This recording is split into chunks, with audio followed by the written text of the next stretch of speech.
चलो देखो बताओ डेफिनेशन आप ही बताओ व्हाट इज पॉलिनोमियल।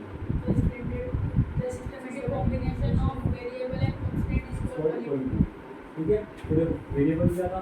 वेरिएबल मतलब सभी अल्फाबेट, जो भी आपके अल्फाबेट शामिल हो सकते हैं वेरिएबल एक्स वाई जेड। अब इनको वेरिएबल क्यों बोला है? क्योंकि इनकी वैल्यू क्या होती है?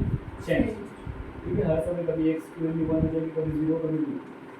कांस्टेंट क्या रहेगा? ठीक है, constant all numbers are constant, मतलब सभी जो भी नंबर है तुम्हारा कांस्टेंट। या बोल दो जिनकी वैल्यू क्या रहती है? फिक्स। फिक्स वैल्यू जैसे आप बोलोगे 2, तो वो 2 ही रहेगा, कभी 3 नहीं होगी, डायरेक्ट तो नहीं होगा। जो भी फिक्स वैल्यू है या सभी नंबर्स क्या रहेंगे? कांस्टेंट। अगर इन दोनों का एक सिस्टमेटिक कॉम्बिनेशन बना दो, इनका वेरिएबल और कांस्टेंट का, तो उसको क्या बोलेंगे आप? पॉलिनोमियल। हिंदी में बोलो तो चर या अचर के अर्थपूर्ण योग क्या बोलते हो? कर लो बेटा यार, कोई दिक्कत तो नहीं डेफिनेशन में? कल पूछू तो बता ना, फिर आते हैं। चलो अब अपन ने बोला कि डिग्री। डिग्री किसकी देखना? पहली बात तो वेरिएबल की पावर। पावर किसकी देखना? वेरिएबल। तो देखो कभी कभी कंफ्यूज करने के लिए वैसा लिख दे, एक्स की पावर 10 लिख दिया, वाई की पावर 8 लिख दिया, और लिख दिया 8 की पावर 12। अब क्या होगी डिग्री? 10, क्योंकि अपने को वेरिएबल की देखनी है। क्योंकि ये तो कुछ भी मान लो ये 8 की पावर 2 लिखा होगा, तो 8 इंटू 8 कितना होगा? 64। तो 64 की तो पावर में डिग्री बनी है। तो कुछ भी अगर नंबर लिखोगे वो तो वैल्यू कैलकुलेशन के बाद खत्म हो जाएगी। तो इसलिए किसकी देखना है? पावर हमेशा वेरिएबल। अगर वेरिएबल की डिग्री क्या होगी? The highest power of the polynomial. या इस डेफिनेशन को ऐसे भी लिख सकते हो, जैसे the highest power of the variable. Variable की सबसे बड़ी पावर को क्या बोलोगे आप? डिग्री। हिंदी में बहुपद की सबसे बड़ी घात बोल दो, या इसको लिख दो कि चर की बहुपद, चर की सबसे बड़ी घात, कोई से भी चर की।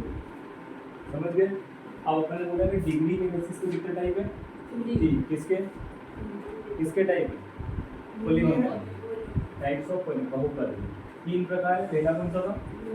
लीनियर या रैखिक बहुपद। दूसरा कौन सा था? द्विघात बहुपद या क्वाड्रेटिक पॉलिनोमियल। तीसरा था क्यूबिक पॉलिनोमियल या त्रिघात। लीनियर का पॉलिनोमियल का स्टैंडर्ड फॉर्म देखोगे तो क्या होगा? ax + by + c = 0। 0 are compulsory. ठीक है, इसकी डिग्री कितनी होगी? 1। देखो कभी कभी क्वेश्चन कैसे घुमा के पूछता है, ये तो होगा डिग्री 1 है, इसका स्टैंडर्ड फॉर्म या व्यापक रूप क्या है? ax + by + c। अब देखो यहाँ क्या लिखा है? क्वाड्रेटिक पॉलिनोमियल जिसकी डिग्री कितनी होगी? 2। स्टैंडर्ड फॉर्म या व्यापक रूप क्या है? ax² + bx + c = 0। अब क्वेश्चन घुमा के कैसा हो सकता है? Which polynomial contain only one variable. क्या बोला मैं?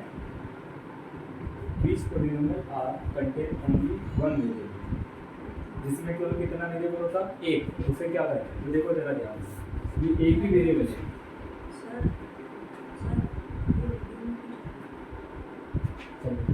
देखो यहाँ एक्स लिखा है, तो यहाँ पे भी तो एक्स ही लिखा है, तो सिंगल वेरिएबल नहीं है सिंगल वेरिएबल। अब देखो यहाँ एक समय में बने कितने वेरिएबल? 2। तो सिंगल वेरिएबल वाले क्वेश्चन ऐसा पूछ सकता है कि कौन से पॉलिनोमियल में केवल सिंगल वेरिएबल होता है, उसको क्या बोलते हैं? क्वाड्रेटिक पॉलिनोमियल, जिसमें केवल एक चर, उसे द्विघात। समझ जाओगे? क्यूबिक पॉलिनोमियल जिसकी डिग्री या तो 3 या मोर देन 3, स्टैंडर्ड फॉर्म 3 मिले। समझ गया? कोई समस्या तो नहीं है? जल्दी करो, क्या हो गया? वो चल रही है।